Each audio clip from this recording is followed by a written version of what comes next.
up to Pico Areeiro. Mind you, the car park's a long way short of the summit. Oh, at least the one today is. This is just coming up behind. Oh, let's carry on up. It's a little bit steeper than you expect.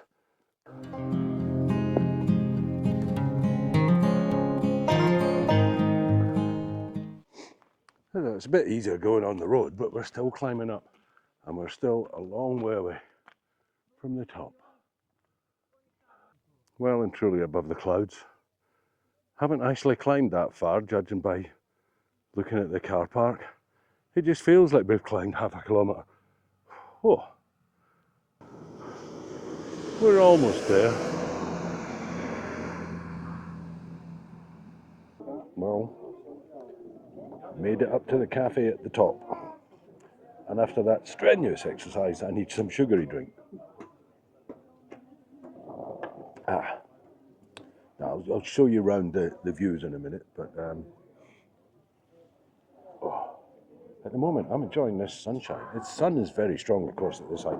We're now 1,818 metres above sea level, which I believe this is the second highest mountain on the island. And of course there's a lovely cafe right at the top and a car park. You could drive all the way up here. Let me flip you around and show you.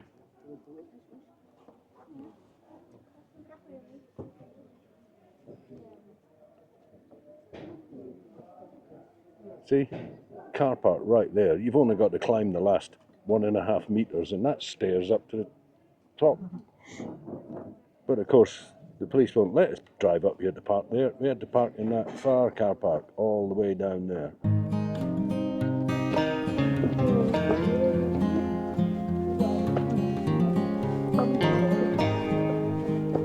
Well, climbing the last few metres, might as well get to the very top. Besides, looks like that gives me a 360 viewpoint. So I'll get up to the top. It's not far now.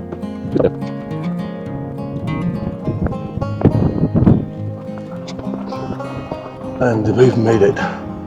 Whew. Oh.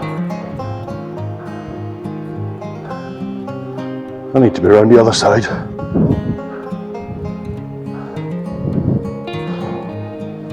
Ooh.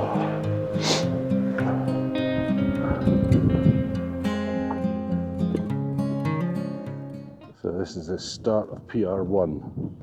6 kilometres to Pico Areeiro.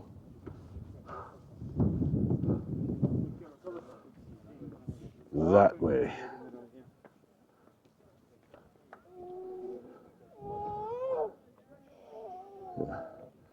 Not going to do that trail. Apart from anything else, Gladys wouldn't be able to drive the car around to Pico Areeiro to pick me up. But I do want to head down there a little bit and get some spectacular views, which just looks amazing. Absolutely amazing.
Got up a little bit. I hope you can hear me all right. I think this is the most spectacular view over my shoulder there.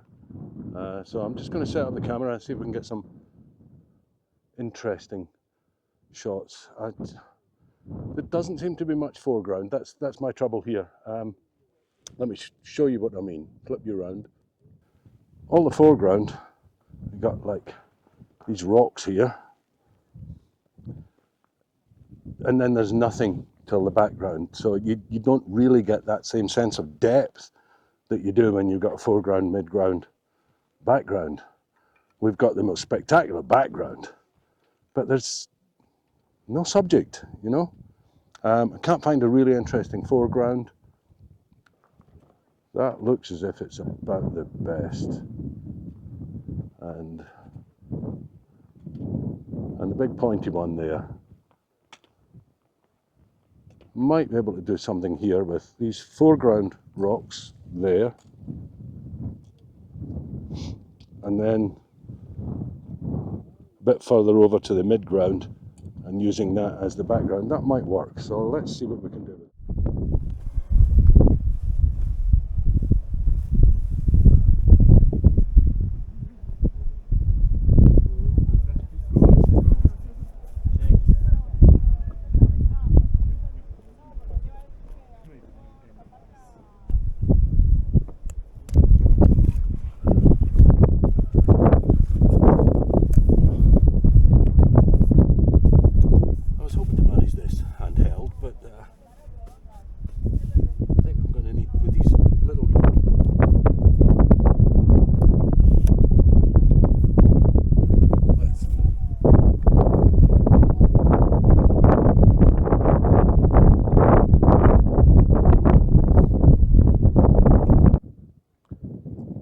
Okay, so there's the view.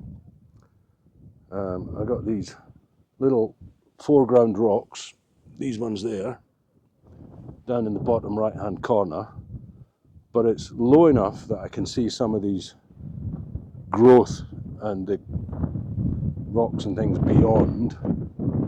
And then you've got all of those mountains with the clouds. So I've really had to exposure blend them because it's seriously overexposed at the tops of the clouds. And you've got this wonderful dark and shade in the far mountains. But this one on the left here is in such deep shadow that I've had to really overexpose the entire image to try and get that one.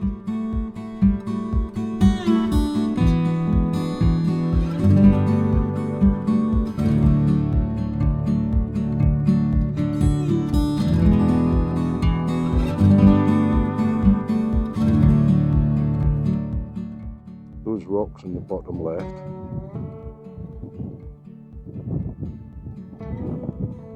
There. But that's seen beyond.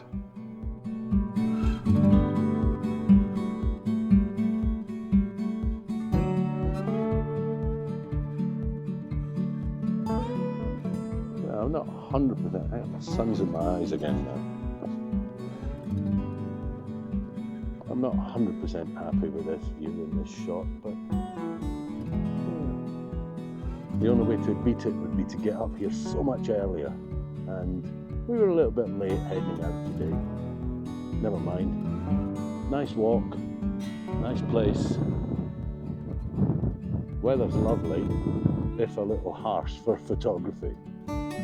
Okay, I think I'm gonna head back, find Gladys, and we'll head down to the car and carry on with our day's journey. I'll see you later. There we go. Worked out how to do remote recording. Anyway, after being out in the wind there, oh, nice to sit down and have a cup of coffee.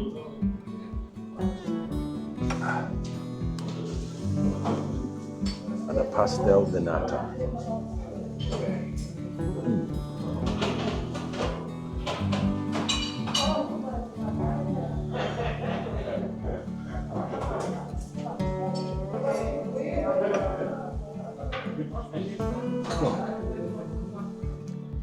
Gladys is going to walk up to the peak, and once she comes back, we'll head back down to the car and carry on to our next stop.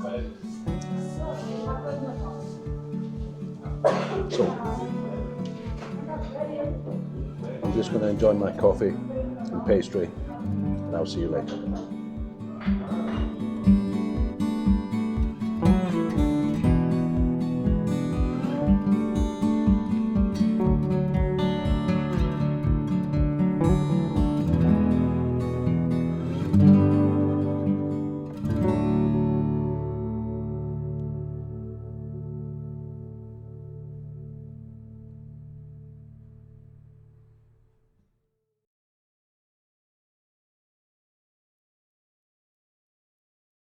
So we just parked the hire car there at this spot.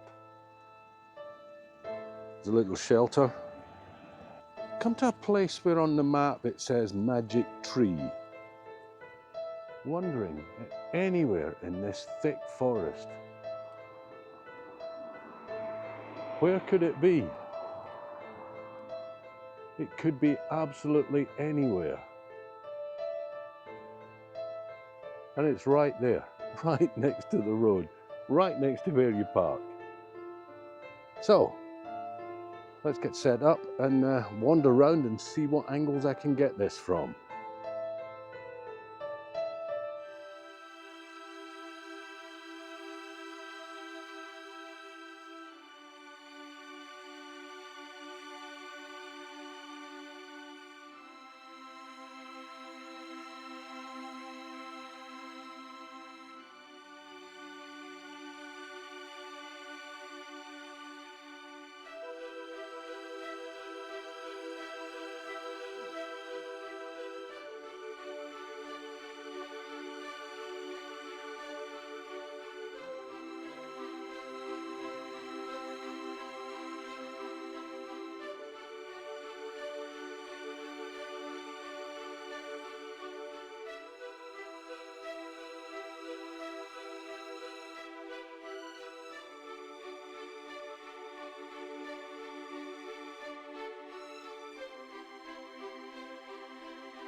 Okay, so I've just spent a few minutes wandering around trying to see what the best angle is, and I think actually just about here is quite good.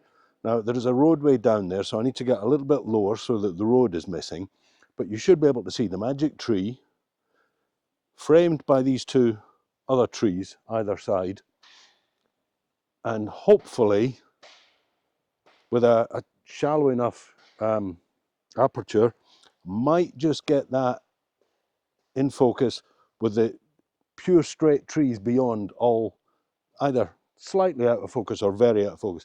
It's just a shame that the clouds that we just drove down through, we've got below them now, so it would have been ideal to have some mist in there as well. But never mind, we make the most of it.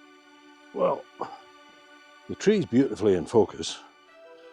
Sadly, so are all the other ones beyond it.